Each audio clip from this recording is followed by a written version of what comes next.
Albatross here again with the Cypher Unlimited crew. We have our usual suspects of AD or Alpha Dean. We have Spiggs 18 or Anthony. Just as a quick reminder, if you haven't already, be sure to follow us here on Twitch and subscribe to us over on YouTube. It is a great help to our channel, and thank you so much for all the support you've given us thus far. We would not be where we are without y'all. But that aside, Dean, what are we doing here tonight? Well, Al, it's just going to be a nice, relaxed chit chat about recapping these last 3 weeks of Cypher Con, ending on a big note with Gen Con being the same weekend. Going to talk about my experiences at Gen Con. We're going to talk about you guys' experience with Cypher Con. It's going to be a relaxed, nice, easy talk this evening. Yep. And of course, and more cons. This was like the most interesting 3 weeks we've had in a long time at the CU. So yeah, I think we're just gonna dive in and talk about everything. Talk about the games that were running for Cypher Con, playing for Cypher Con.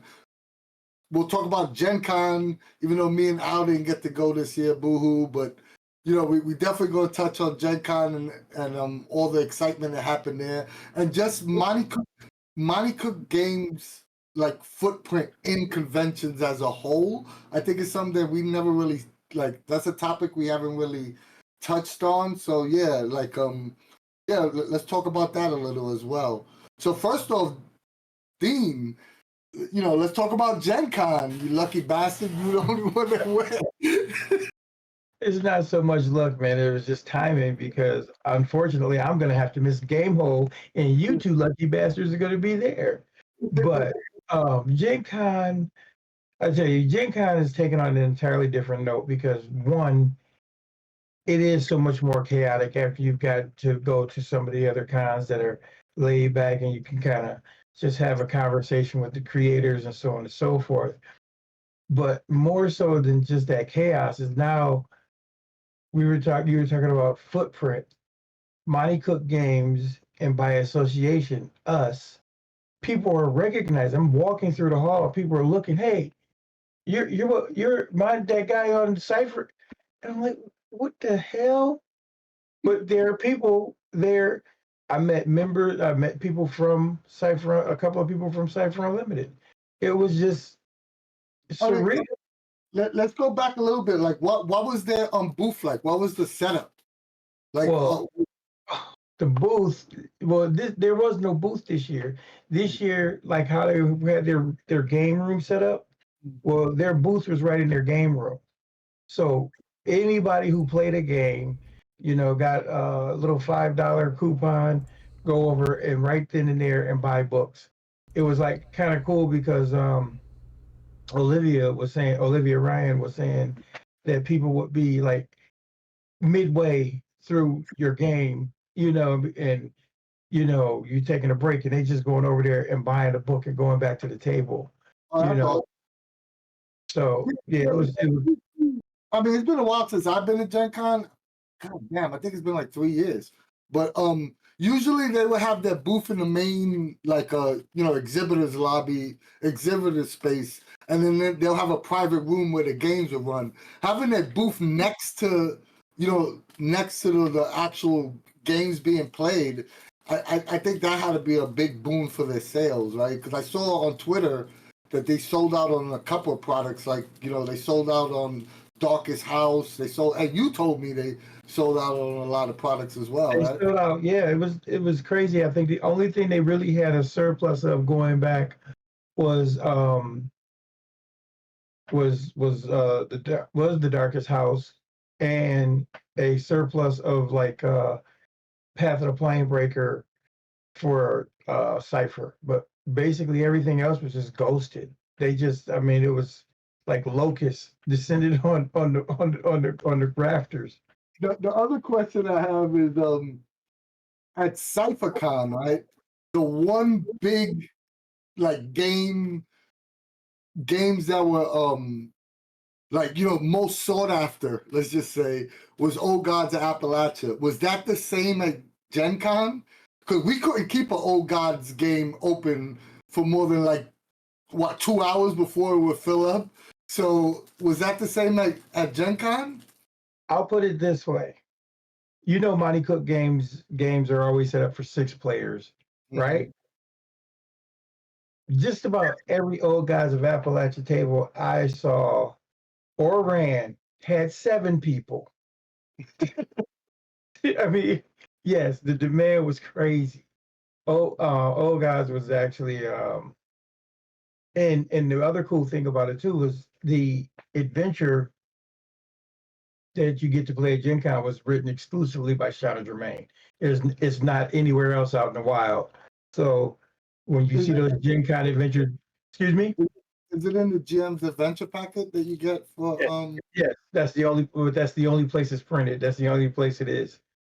So look around. If you don't have one, get one. Anthony, I got yours.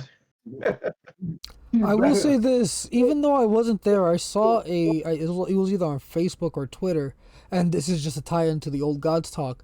They had some dude dressed up like either a burned miner or a zombie miner or something, handing out scripts, and those scripts were like discounts to buy the book or something. That was Javier. Oh, that was Javier! Get out of here! Oh, that was Javier, and then Stephanie did the Gray Lady. Stephanie did the Gray Lady the day before. Yeah, I'm telling you, but it was amazing because they had us right next door to the Lorcana room, and the Lorcana people would be lined up and they're blocking the doorway, and walk out there and be like, "Excuse me, but would you please open the line up halfway here, halfway there as the line moves, but please keep this doorway open."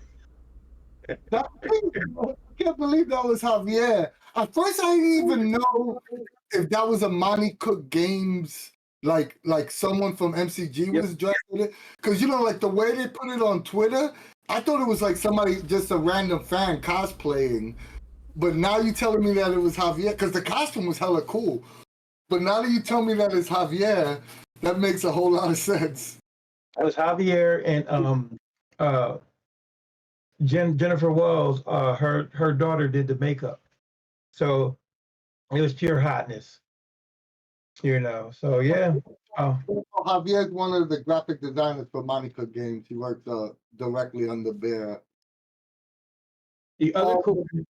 Oh, go ahead. Let me just read this. That My 20-Sided Life wrote that Charles put an extra 1,000 books of old gods in the truck, and they had to break into it by Saturday morning.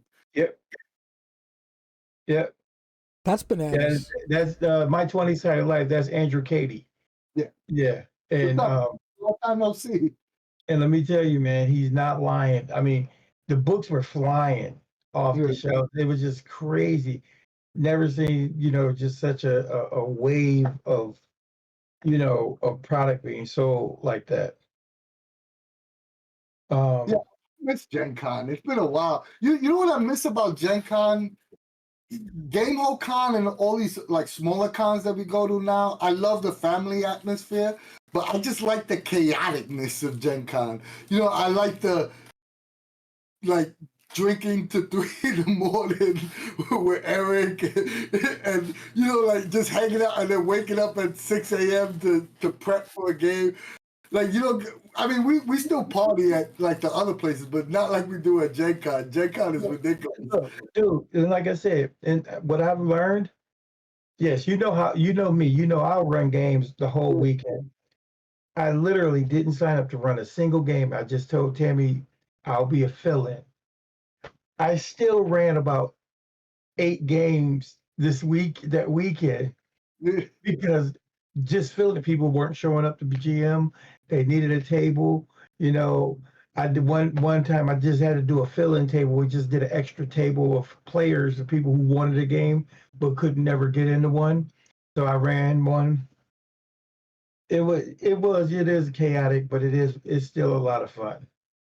Also, we have to mention and thank you, Charles. Thank you, Tammy. For those that went to Gen Con and saw their display, you saw some familiar logos posted on the gaming tables and in the hall itself. Charles, he actually surprised us a couple of days prior to Gen Con to say, "Hey, look, we're gonna promote the CU at Gen Con." So we were actually part of their banners and on their gaming tables with a link to our Discord, which was freaking awesome. Thank you, Charles. Thank you, Tammy. Thank you, Kate. We really, really appreciate, the publicity and, just to get more people joining the Discord, more people joining the CU and just giving us exposure, it means the world to us. And I can tell you guys, it was really surreal to feel that energy, because people would come in and they would direct them to me to like introduce Cypher. So it was like really cool. So I got to introduce Cypher and I got to be the ambassador for Cypher Unlimited. And there was a lot of positive energy, and just the response there was magnificent. So I am honored that I was able to be there for us and do that and actually have that experience. And we got a lot of people who never even had heard of Cypher System, but because of that room sitting there like that, they came in and checked it out. Were they on the first floor by the elevator? No, on the first floor, right across. No, you know where the main entrance, where we would go out, where all the food court is. It was right there on that concourse, that line, right across from the dealer's room. Oh, they had a prime location. Prime location. It was the location was beautiful. The room was nice and big. Everything was just set up really nicely. They had nice game master section, for the game master to put your bag down and you could leave your stuff there. You had snacks for the game masters. It was an absolute joy to be a part of, The other thing I'm gonna ask you is, so do you think that they had do you think that the amount of visitors that came, were they new to Cypher System? Was because we know kind of the usual Cypher crowd. Was there a lot of new people coming to try out the Cypher System, try out Monica Games products in general, or was it more of I'm a fan of Cypher System already, I'm coming to play? No, it was literally, I could honestly say I saw more people who had never either played a role-playing game, either never heard, touched Cypher before. And I'm going to say Old Gods of Appalachia had a lot to do with that. But in the same breath, there were other people who came in looking specifically for things like, oh, I want to play a Numenera game. Oh, I want to play, I said Cypher System. Somebody said they could do this. And it was just perfect because of the things that were on the menu, in the games this year that Cypher did, and the Rust and Redemption game, adventure is awesome, because the adventure book is for the Rust and Redemption stuff. I'm not gonna lie. And I'm telling you, you're gonna be like, oh, this. So what games were run? What settings? Rust and Redemption, Numenera, Rust and Numenera, Old Gods of Appalachia, and Was Stealing Stories being run? Yes, and Stealing Stories for the Devil, and No Thank You Evil. No Thank You Evil. Yeah. They had no supers, no Stay Alive, no No, nothing like that. They just had those, those set up in there this year. But it worked out because, again, more people came in. Either I saw a lot of people who had never played. They were coming in solely because of Old Gods of Appalachia. I saw another influx of people who were intrigued because they had heard it could do this and it could do that. And then the last group of people were your typical people who knew Monty Cook and were just like, oh, this is where they are. I've been looking for them, because they didn't know. Was Monty and Shannon there? No. Oh, that's great. Yeah. But you know what? I always feel bad for Monty and Shannon, to be honest. Every time I've been to Gen Con, they just like ridiculous with the panels. They're like in every panel, So I know that must be like so draining to have to like, I don't want to say be on, but essentially be on You know what I mean? Like you go to a con, you want to relax too, and you know, like you're doing like a million panels. I remember the first time me and you went out. We went to like, it had to be at least 5 different panels with Monty and Shauna on different panels, remember? And they were literally going from, okay, like I have a 12 o'clock panel, then they go grab something to eat because they have a 2:30 panel they got to do. So There that were probably a has ton. yeah. There was But definitely a lot. real quick, speaking of stealing stories from the devil, that was a big hit. Stealing stories. So they sold a lot of stealing stories for the devil. And Perfect con game. it is perfect content. Listen, Con game. I, You don't I have to had, train PM. You know what I mean? It's and the this is the perfect thing, con game. I just have to tell you this, Anthony, and it is great. They picked the penthouse, and as they unfolded their adventure, they had to go make a heist at Mike Tyson's house, where the tiger is. It was great. For an audience that may not understand what you're talking about, like explain how did it work? But it How was stealing stories for the devil. Stealing stories for the devil is basically a RPG in a box. You open it up, and everybody can start playing right away. And you build the scenario. Your characters are all uh, basically in on a big heist, and you all have a special ability. One of you can lie to the past, one can lie to objects, and the other one can lie to people. Your lies always work.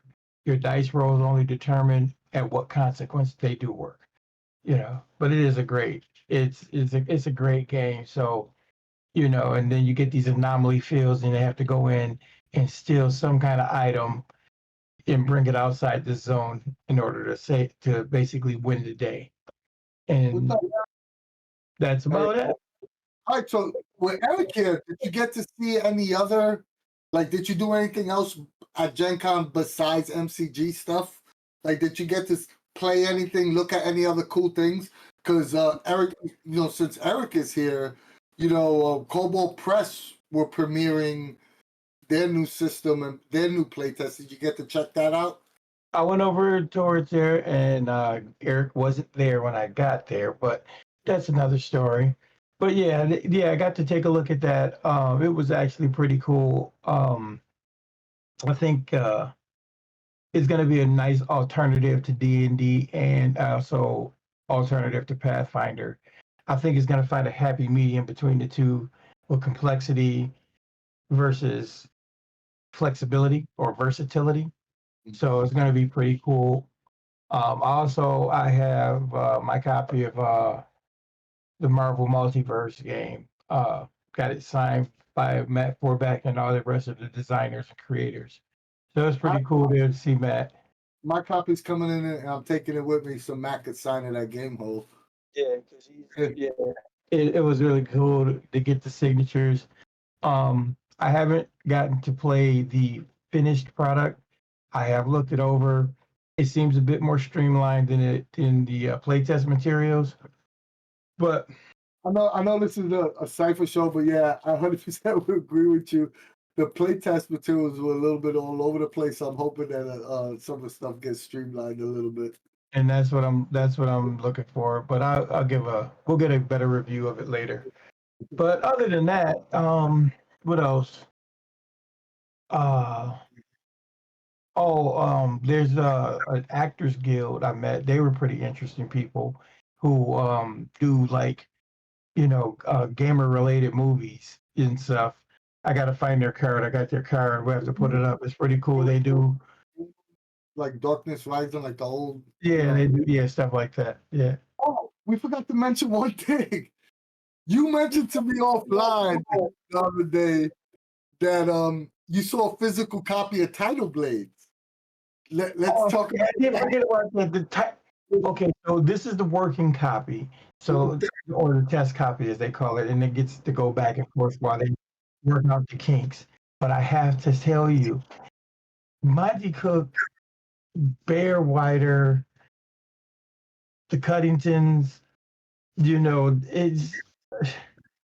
it must have been a match made in heaven, because even the test copy is an immaculate piece of work. That book is gorgeous. And I got to see a map of Navari, which is cool. On the other side, they have a size comparison with different monsters and stuff. Oh, just Yeah, I knew it was going to be real going. proud. Luddington, that design team, it's like they're freaking awesome. Right. And like I said, so that was that. I mean, organization of the book so far, what I got to see is, classic in line with, Monty Cook games. It's just nice, going to be a nice piece of work. It's going to be a nice addition to the shelf. Did And they anything about when we should be able to start seeing the physical copies out in the wild, or when it's going to start coming up? well, apparently there's something going on with one of the distributors, and I'm not sure if they said a couple of months or further on. I really not sure. I'm not clear on what it was said, but I have one more Gen Con thing we want to highlight, but before I do that, Eric. Oh yeah, my bad, Eric. It's Tales of the Valley, and I should have mentioned that. That's totally my fault. What you call it? Kobo Press is Tales of the Valley, and he said they ran over 300 playtests. So that's freaking awesome. And for those that don't know, Eric Frankhouse, he works for Kobo Press, and that's our dog. So go and support him if you can. Tales of the Valley, it's a great game. So, like I said, I think Tales of the Valiant is going to find a really nice medium place between Pathfinder 2 and 5e. It has just enough flexibility and customization to it to make it really cool. the last thing I would have mentioned is it's not even a mention, it's more of just a personal statement. Dean, you're my older brother. You've been my mentor for a long time. I just want to say I'm really, really, and I know I bust your chops like every day, offline and online, but I just want to say I'm really proud of you. Diamond Throne came out, your name is in the credits, and your win is all win. And I know how excited, personally, just from knowing you, how excited you were to see that, and that personally brought me joy. So I just want to tell you, yo, brother, I'm proud of you. And for those that don't know, and I know Diamond Throne has had its issues with coming out to the public and all that, but even if it never comes out, dude, that has nothing to do with you. You are, a contractor working on it. I'm proud of you, brother. And Dean actually has he has his physical copies. And from what I was told, MCG has them in the warehouse. So it should be going up so you should be able to claim your Kickstarter soon off the MCG warehouse. This guy is getting up to pick it up. I guarantee it. That's what he's going to get. He has to go take a piss. Just what I'm saying. He just leaves to go to the bathroom. Nah, I already saw it. He has the book. You know me so. On streams, you don't remember that? You don't remember that stream when Dean was like, I gotta be right back? I remember him saying it. He never just stepped away without saying nothing, though. No, he just said, I gotta be right. Dean, you don't remember that? I remember that. Oh, yeah. Oh, man. Beside Dean, you know how we feel about you, brother. And oh, yeah, Hey, listen, like you said, my win is our win, and I ain't going nowhere. We gonna go ride this to the bitter end, fellas. This is just the beginning. So yeah, from what I heard, MCG has the books, right? Or am I mistaken? Yes. Okay. So you got to give them. I'm gonna just make a blanket statement. Give them about a week to recuperate from Gen Con, and they should be able to start making. They'll start making waves about how they're going to distribute. But yeah, they did come in, and Tammy was just nice enough to bring me mine, which that's awesome. Got me kind of stoked. So, also the last and most important thing, every con, what was the food trucks like, bro? Give us the food truck. Were the food trucks good this year? They had on without your food trucks. They had they had 3 winners this year. They had this one called Caribbean Rhythm. Dude, they made these shrimp gumbo rice bowls, bangers. Then there was another one called Flinty Hots, and they made, like, I don't know if you guys know, but Texas Hots, where it's the hot dog with the meat sauce, mustard and onions. Oh man, so freaking good. And then the last place was the place that was making milkshakes. They made all different kind of milk, pina colada milkshakes and margarita milkshakes. Oh, they were freaking great. So yeah. All I remember at J-Con, we would spend so much time deciding on what truck to eat. That's like shit. And I would do the same thing. I would do the same thing. I'm going to McDonald's. Yeah. I love trash food. What can I say? I love the food trucks. Oh, Ken Help said only 2 of you are wearing your Cypher shirt. Speaking of that, Ken, Arcus, we were just talking off street. You gotta we need your address, bro. You gotta get your Cypher Con shirt. We gotta get it to you. So yeah, just actually send your address to Al. This is my gym and No, it'll be the same thing we did before. We send it to Dean, and Dean takes a little trip. He's like Ken Hub's personal smuggler now. Oh, don't say that on there. For books and shirts, and that's it. For legal books and legal shirts.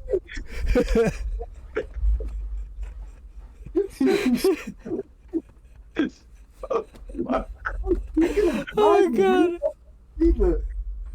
Yo, tell him the story of how you got home, because J-Con was a cluster F for you, wasn't it, going home? Oh my god. So Gen Con, everything was good. Got there, made it in time for the meet and greet on Wednesday. Great con, like I said, games being happening, get to run this, get to run that. I got to run all the games in the book. Just about 4 o'clock, my phone starts dinging. First, your flight is delayed. Then your flight is undelayed. Then your flight is delayed again. Oh, guess what? It's canceled. Cancel my flight. Tell me that no, you're not going to get out of here until the next day around the same time, and you're not going to get home until about 1 a.m.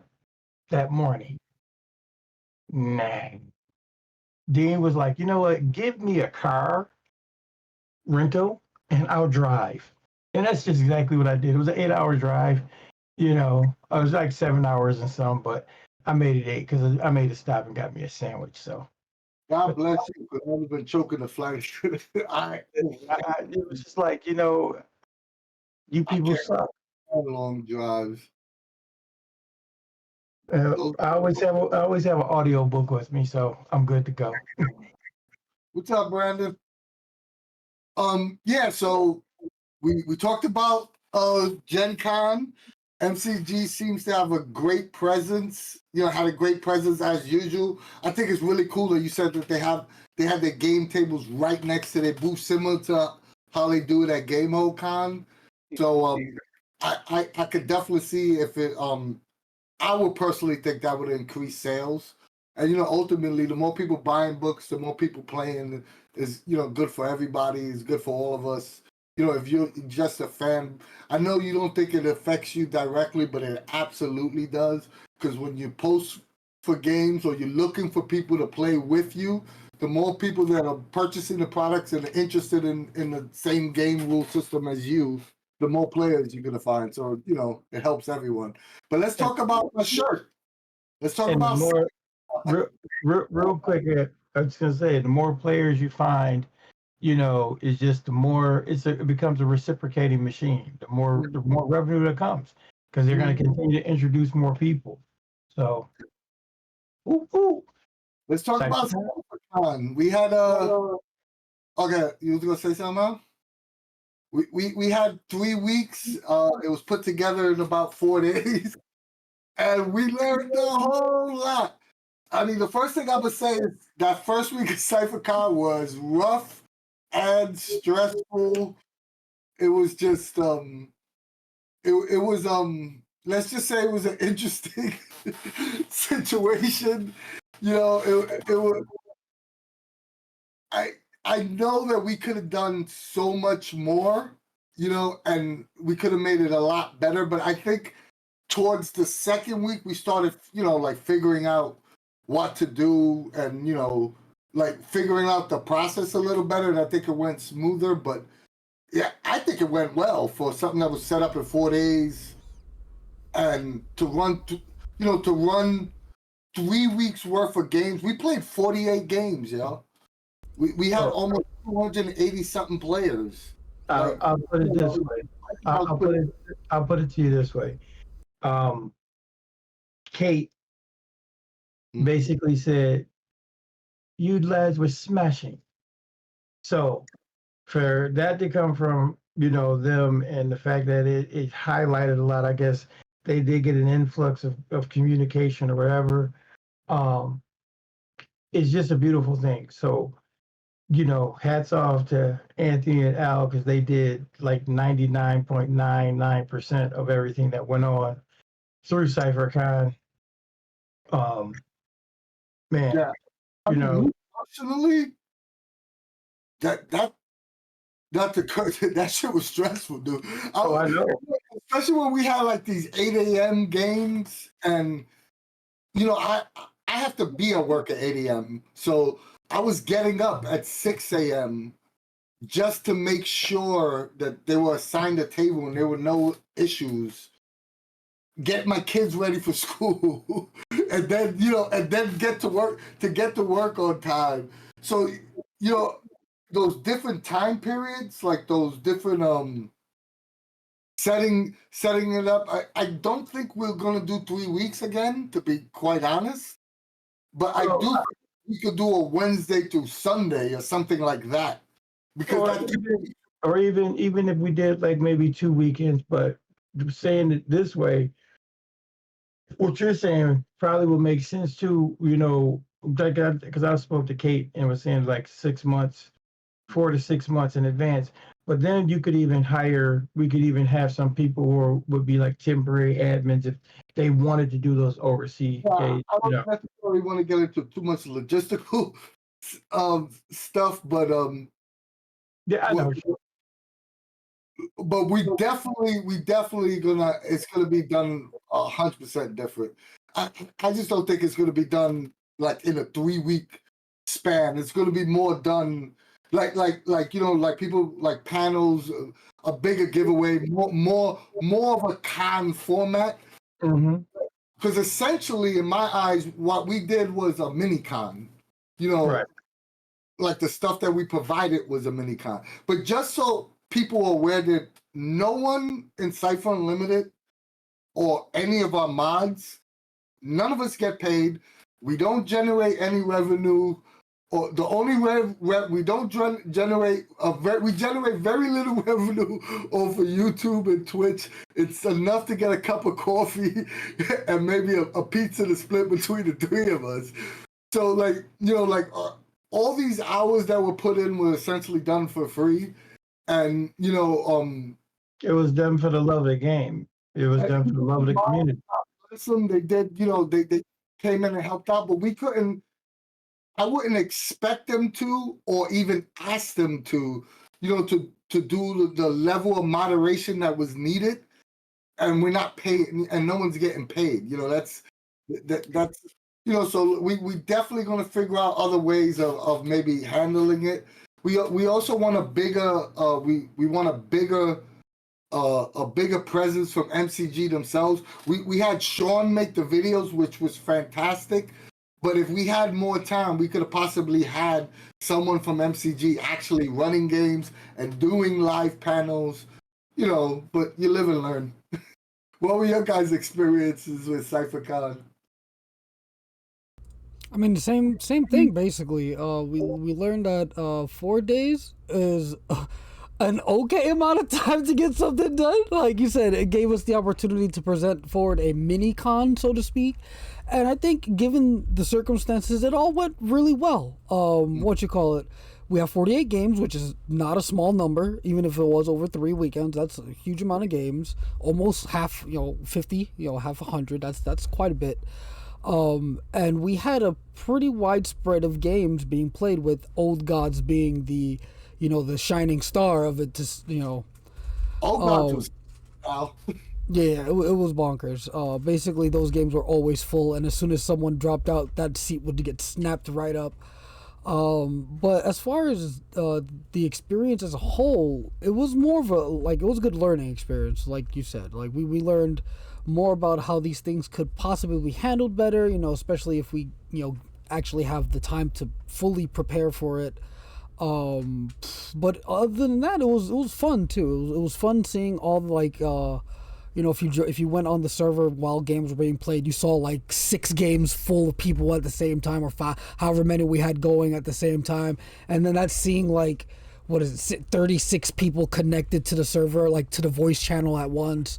It was very nice to see that level of activity. That was great, and thank you everyone who ran games and played games, because I wouldn't have been able to see it. No one would have been able to see that if y'all hadn't run and played. So yeah, thank you all so much for making this. It wasn't us; it was you guys who made it a successful convention, because you guys participated. Yeah, it was definitely a blast. And also, can I just say one thing? You made me think of something. And for those that posted games and they didn't fill, we apologize. And I'm, being 100% forward and honest. That was on us, because the sign up sheet wasn't out long enough to honestly fill the games that we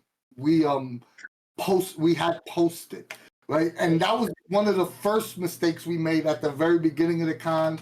That I've already spoken to MCG about ahead of time. After the first week, we knew that was a mistake. You know what I mean? We needed way more time to allow players to fill the GM tables. So if you did have a table that had to be consolidated or even outright canceled once or twice, we absolutely apologize, and we dropped the ball on that. We keep it 100% real. We did run 48 games, but we could have ran way more if we had a list, even 2 weeks ahead of time from the time that we posted it. It would have been, and that's truth. And I mean, if anything, like even like you and I, our games will fill up kind of fast because people know who we are, or people who know KetHub. But then you have people coming in who had never experienced Cypher but ask a question and then see, oh, I want to try to get here. It was just like the perfect time to pull people in. So having that ability to have standby, where we could do like extra rooms or whatever on a day, just make it work. It'll be phenomenal.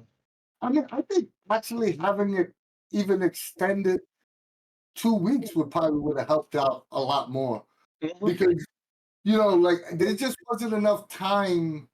Like when you press someone, oh, I gotta sign up. Like it just came out.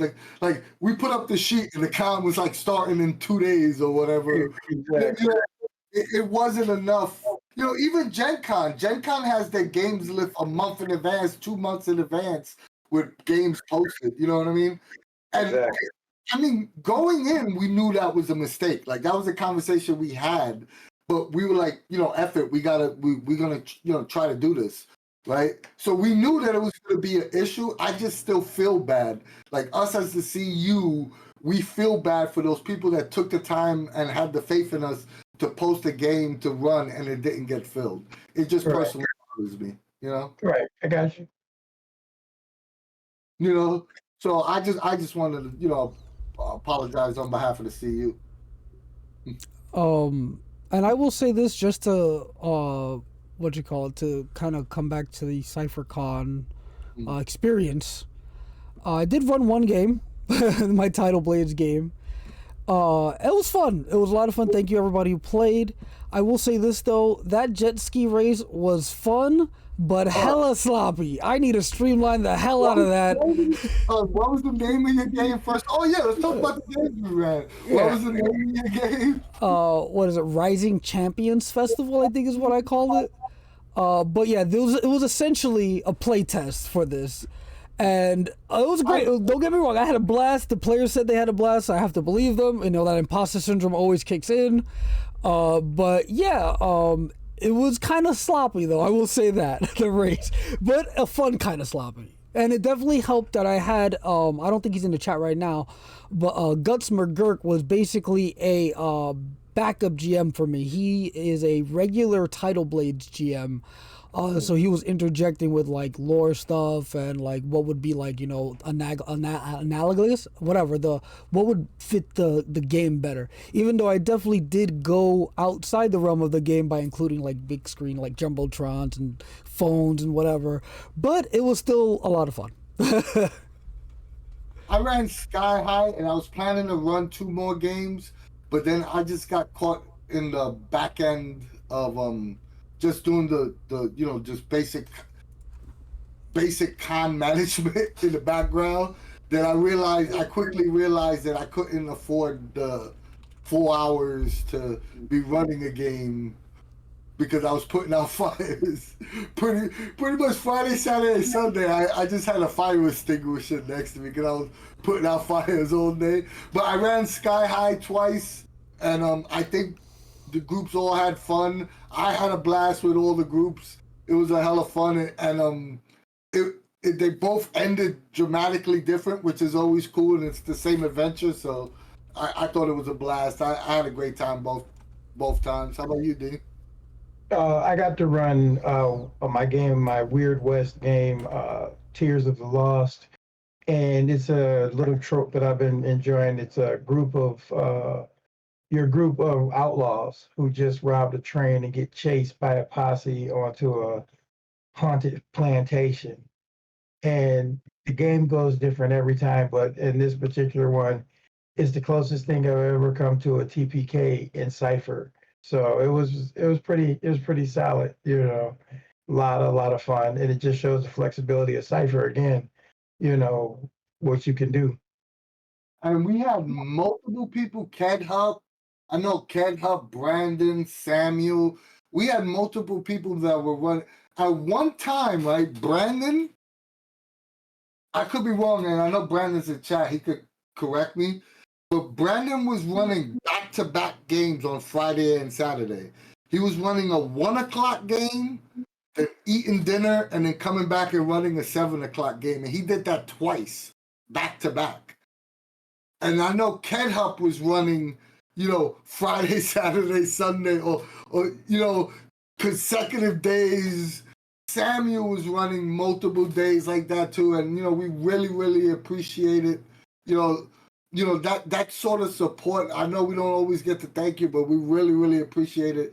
You know, that means the world to us, that you know you had faith in us to, you know, be able to provide a safe space for you to participate in the con. You know, and that's just awesome. Yeah, Brandon's in chat. Yeah, because every time he was posting, oh guys, it was just filling up. And I tell you, you know, I'm going to say this about running Old Gods. Old Gods is one of those games that if you are running online, if you don't do anything else besides get you some ambient sound and a soundtrack, do yourself a favor. It'll add so much, because at the convention, running Old Gods of Appalachia was so immersive. One of the most immersive things you'll ever get into, because it's just kind of real world. We can all relate to it, even though it's, you know, 80 years ago or whatever, you know, for us. But it's so visceral. Love it. You know what's funny too? We got Numenera in the second week and the third week. We wind up getting Numenera games, so I didn't have to shut everything down. I don't know, Dean. I don't know if you was here. Oh yeah, you was here for that. But we actually got Numenera. But that got me thinking that maybe we'll actually like set up, like specifically try to hit all the one game of all the setting books. That'll be cool. Maybe if we could pick a specific day, like Friday's the setting book day, and if we could get a game, that would be so awesome. If we could get a game for every MCG setting, I mean, that's going to be a lot of work to plan, but that'll be awesome if we could do that. Anthony, What do you think of that? You think that's a good idea? what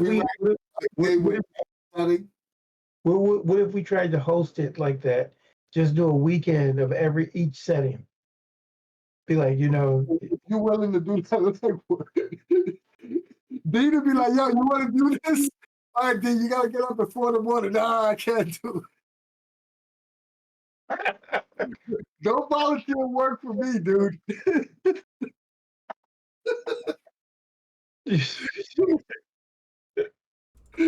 That sounds like a lot of work.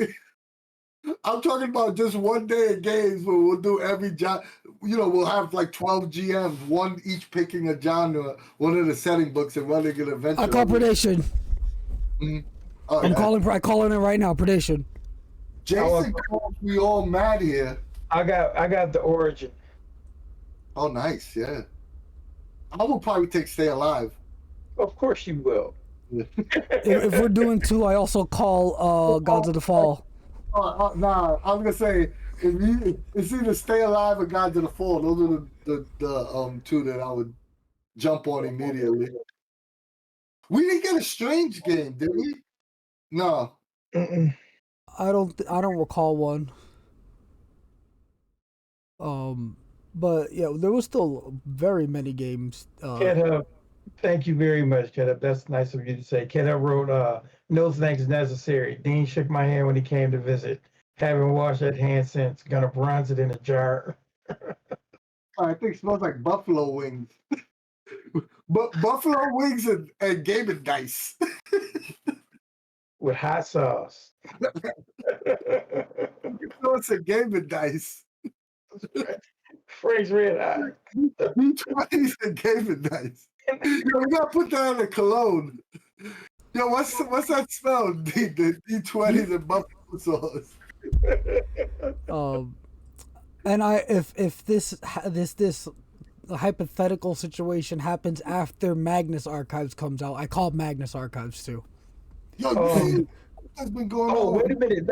I meant to tell you about that too. I don't know how much faith you want to put in this, but Magnus Archives might end up being bigger than Old Gods. I'm like 99% sure it's gonna do bigger numbers than Old Gods. There were so many people that came in because they have a Magnus Archive, thing up, and they were just clicking on it just so they could be notified that it was coming out. I think I had like 10 conversations about Magnus Archives. We got the same thing we did for Old Gods. What's everybody's Kickstarter guess? 2.3 mil. Oh, and also chat. Put it in chat. What's your guess number?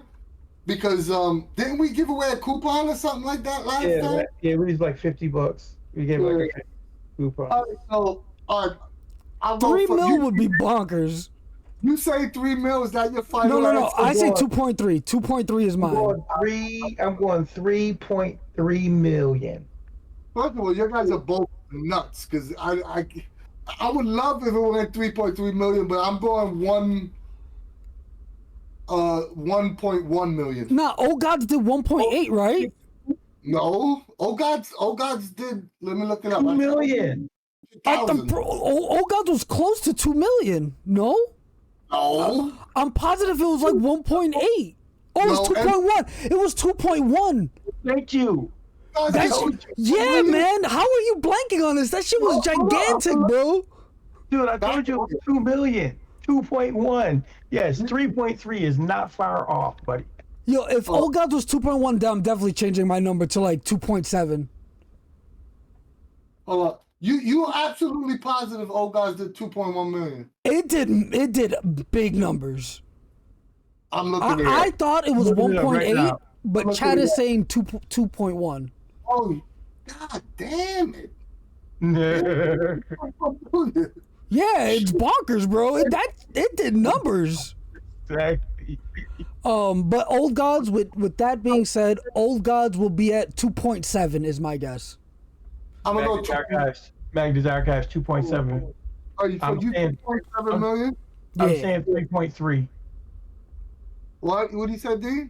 3.3.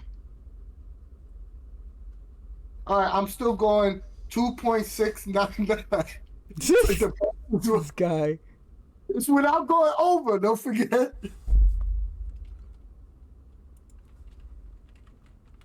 See what the chat's talking about. Lawrence, thank you so much. We really appreciate it. All right, so Lady and Lord and Lady Mills said 3.5 million. We got 05. 3.05. 3 million. Okay. All right, to make this even easier for us and to help us out also, after the stream is up, when this video goes up on YouTube tomorrow, please put your guest in there, and whoever gets closest will get a $50 gift certificate from Monica Games. So just so we, Al's at 2.7, I'm at 2.6999999, and D's at 3.3. Can't help said 2.71. Damn. Can't help said 2.71. Someone said at least $5. 5 mil. Yo, imagine if it does over 3 million. 3.3. It's gonna do crazy numbers. It's for sure. It's gonna be bigger than Old Gods, for sure. Yeah, I agree with you on that. Yeah, because people are just crazy. Yo, let me tell you something. I had my office was open, right, at my job, and I was watching something. I had Twitter up, and I had the Old Gods of the Magnus Archive, like Monica Games tweet, and it was on my screen. Someone came into my office, and this is someone that doesn't game whatsoever, doesn't know, gaming is like the furthest from their mind. They saw the image, and they was like, "Oh, that's Magnus Archives," and I was like, "Yeah, it's gonna be a role playing game." They didn't know what role playing games was, but they knew what Magnus Archives was. Crazy, right? Yo, so and just to also put it in perspective, my husband Leo, he told me Magnus Archives was being turned into a Cypher System book before I knew it. Yeah. He came up and was like, "Yo, did you know that this was happening?" I was like, hey, "Wait, what? What?" And he was like, "Yeah, I love this thing. I told all my friends that you're associated with it." I was like, "Wait, what? What is going on?" I was like, "No," and then that's how I found out about it. And yeah, but it's huge. TMA is freaking huge. Yeah. Oh, we gotta get an interview going then. Yeah, I'm beyond excited for the possibility of talking with the TMA crew. Like, if TMA crew, you're listening to this, bro, please come on the show. Like, I would love to talk to you, Johnny Sims. Yeah. If that does 3 million, man, I don't know. Can you heard it here first. No, but can you? This is another side. I know we're going on a tangent, but F it. This is what we do. Do you call MCG a second tier gaming company if they do 3 consecutive $1 million Kickstarters in a row? Like, yes. Don't you have to put them into the big boy category with the Paisos and the Wizards? I really wouldn't say that, because you got to think about it. You're still talking about an operation. If you want to speak really in the realm of ratio, you're talking about a small operation. Size of a company, revenue generated is what dictates. Right, but I'm saying small company, revenue generated, ratio to ratio. You think about it. You're talking about when you say Paizo, Paizo controls. They don't control like anywhere near what Wizards of the Coast controls, but Paizo has a nice little piece of that percentage. And I would say Monty Cook doing, 2-3 years of consecutive $1 million still keeps them. They keep them at the top of the second tier, but I still think it's second tier. I mean, Wizards is in the category all to themselves. But if you see, I'm not saying I'm right because I don't think we even know the answer to this, right? But if MCG says MCG does 3.5 million on this, that means that their last 3 Kickstarters in 2 years without selling any physical product, right? Just through backerkit alone, just through what you call it, just receiving money, right?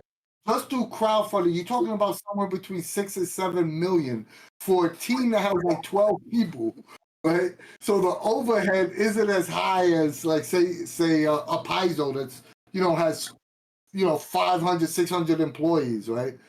The profit, that's a pretty looking pizza. Oh yeah, I said, and I agree. Looking pretty nice. That's that pizza I agree. The extra sausage. And Lord Lady Mill said Magnus Archives has 47,000 followers on Reddit. Oh God, doesn't even have a subreddit. Yeah, they're putting out a bunch of stats out here. Another great one was Old Gods has 5.7K reviews on Spotify. Magnus Archives has 28K reviews. Yo, Magnus Archives is gonna dunk on Old Gods in terms of numbers, I think. Which is crazy to think about. Yeah. So I'm scared about I'm gonna stick to my prediction, but now you guys got me scared. Yeah, I'm sticking to mine, but I think they might be accurate with that 4 mil, 5 mil. Like, it's gonna do numbers. It's going over 5 mil. If it goes over 5 mil, it's gonna do numbers. Regardless, it's gonna do crazy numbers from what we've seen in the past, like compared to what we've seen. You think it's the biggest Kickstarter? Their biggest for sure. Unless they get a bigger IP in the future, this is gonna be their biggest one. They just have to, if they keep getting bigger and bigger, more popular IPs or whatever, then yeah, it's gonna keep pushing the boundary. But if they don't do that, then this is gonna be their biggest one by far. I mean, yeah, it's gonna be crazy, because the only thing I've seen do like crazy numbers like that was any more crazy numbers with Avatar. They did like $9 million. It's called Magnus Archives. It's an extremely popular podcast. Yep, 200 episodes, fully complete. And they also kickstarted the Magnus Protocol, which is, I guess a sequel or side story or something. Either way, it's connected. And yeah, that did numbers and people are very excited about that. So I'm pretty sure that's also going to push the hype of the Magnus Archives book. Yeah, it's going to be a time. Yeah, I can't help said the next license is Golden Girls. Yo, they can do Golden Girls and Magical Girls. I've been wanting Magical Girls for like 3 years now. Oh my God. Do the Golden Girls as retired Magical Girls. That would be awesome. Golden Magical Girls. That'd be awesome. Yeah, this is gonna be crazy. Now I'm like, 2.6. Yo, if it hits 5 million, man, I don't know. That's ridiculous. Yeah, I'm wishing them all the best, but that'll be crazy. It's like crazy. Here's the wild part about it. If that happens, we realize like how many more people are going to influx into CU. I'm already. If for anybody who knows Magnus Archives, people send them our way, because that channel is gonna open as soon as the Kickstarter, or excuse me, the backerkit goes live. If they keep going with backerkit, and I'm ready for the Magnus Archives influx because I've binged that thing in maybe 4 weeks, 5 weeks, all at work. I think about AUs, like people who are into fandoms know exactly what I'm talking about. Like it's that good. It's so good. I literally just started listening to it at work this past week. I haven't even done any. I mean, I've just been busy, but I haven't done any listening. It's so good. Oh my God. And it's really cool because like through the first season, it just amps up the level of everything. Is like Ooh, sugar. So It was kind of crazy when we posted. We had a Cypher Con game of Oh Gods every day. The first two, they immediately filled up. Then we had people in chat saying, "Hey, I came to play Old Gods." Then Brandon and like two other people, God bless their hearts, posted games, and those games got filled up. And I was like, man, these people really want them some Old Gods." dude, and you know what? I didn't. You right? Because even like at the game store, same thing. I ran like 3, old gods games. So I just what Magnus Archive is gonna do? that's gonna be crazy. Yeah, I mean they picked the right route, and I think it's sort of ingenious because they're doing something that no one really tackled the extremely popular narrative podcast route. Exactly. Yeah. I mean, You and now they got a thing. he's a business expert. He's a genius because I didn't see any other gaming companies really looking to do that, and Well, they like struck gold twice. well, like I said, with Old Gods of Appalachia, for me, I had seen that name like 1,000 times, never had a desire to even look and figure out what it was. And then it's like, wait a minute. So I had to go start listening, and I haven't listened to all of that because my wife is listening with me, but it's crazy because it's like, what? Real Now quick, Magnus Archives. someone's asking in the chat, what exactly is Magnus Archive about? I'll give a real quick synopsis, real brief. It's a horror. It's set up to be initially as a horror anthology type thing where as an archivist who's detailing these weird stories about weird encounters. Think kind of like SCP Foundation, where they're like collecting these things on what is more stories about the things. But over time, very overarching story is kind of hinted at, and then it goes deep into that story, and it is bonkers. And I don't want to say much more than that because it gets absolutely crazy. But yeah, basically horror anthology that leads into a much bigger narrative, and it's chef's kiss. Yep. So in our description on the YouTube channel, when after this will go up on YouTube tomorrow. I know you guys put your guesses here, but it's just gonna be easier for us if tomorrow just go to the YouTube video and put your guess in the chat. That way we know. And yeah, we did this for Old Gods. We'll do this for this. I know I was way off in Old Gods. I should have remembered that. Whoever wins will get a gift card. Someone said in chat, and I was gonna mention this too.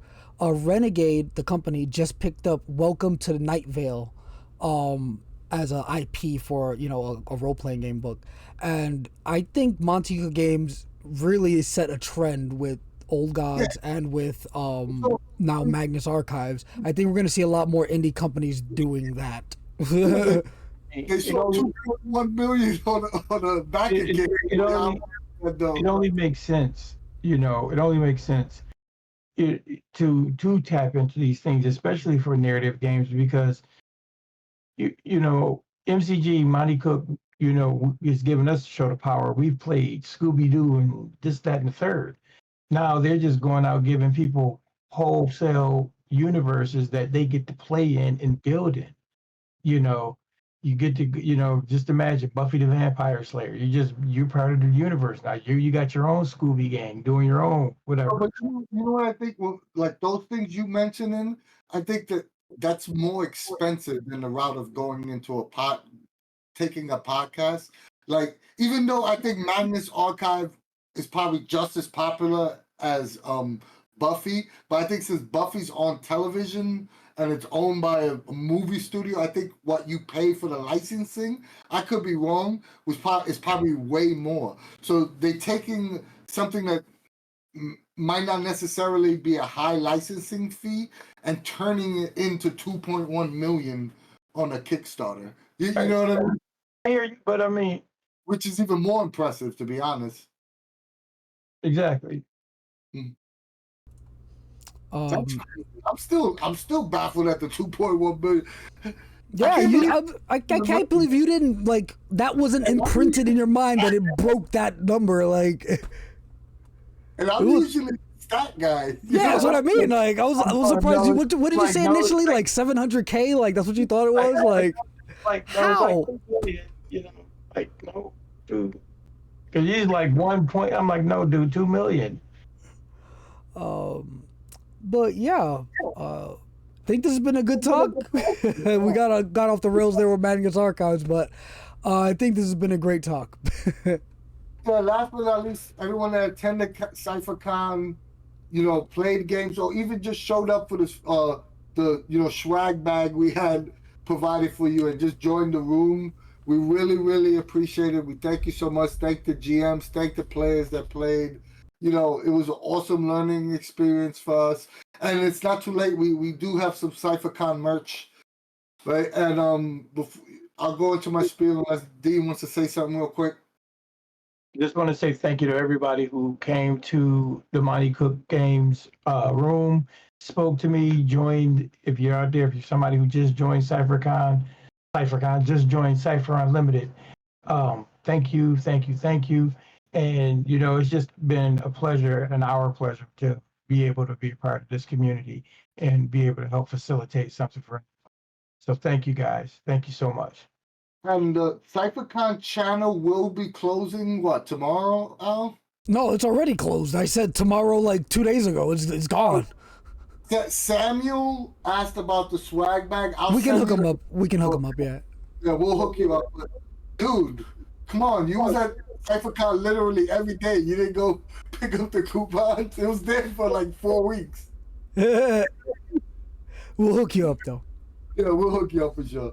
But if you like us and you like what we do, join the Cypher Unlimited Discord server for all things Monty Cook Games. We have the largest fan-run Discord server for everything MCG. We almost at 6,000 members. So, we absolutely love that. That's freaking awesome. But if Discord's not for you, join our Facebook group. It's well over 1,000 members and growing. It's not as big as our Discord, but there's still great conversations being had. Our videos are always free. But if you want to support us financially in any way, you could give us a little donation on Ko-fi. It helps us out with little things like Zoom course. Or give us a sub here on Twitch or follow us on Twitch. It'll be greatly appreciated. Or more importantly, go to our YouTube channel and subscribe there. We hit over 1,300 subs on YouTube. We're really trying to grow that platform and that channel. So we'll greatly appreciate it if you go to our YouTube channel and give us a sub there. Or go to our online store and pick up some cool Cypher Unlimited merch like this Cypher Con. Yes, we got Cypher Con shirts and this hat I got on. Go pick up some swag there. And last but not least, which is the most important thing, we love you guys. Yep. Thank you guys so much for stopping by. And like Anthony said, the Cypher Con designs are still available on the shop. I will probably take them down at some point to keep that exclusivity, but probably be up for another week or so. So yeah, if you want one, be sure to go grab them before that week is up. And Dean, any last words before I send us home? Night, everybody. Yes, thank you again so much, and thank you for all the compliments, people. It was a blast running CypherCon, but it would not have been a success without you guys. So give yourselves a pat on the back as well. Because again, it would have been a failed event without all of y'all. So thank you very much. It would have been our team play with each other. Hey, that sounds a little. And now we're going home.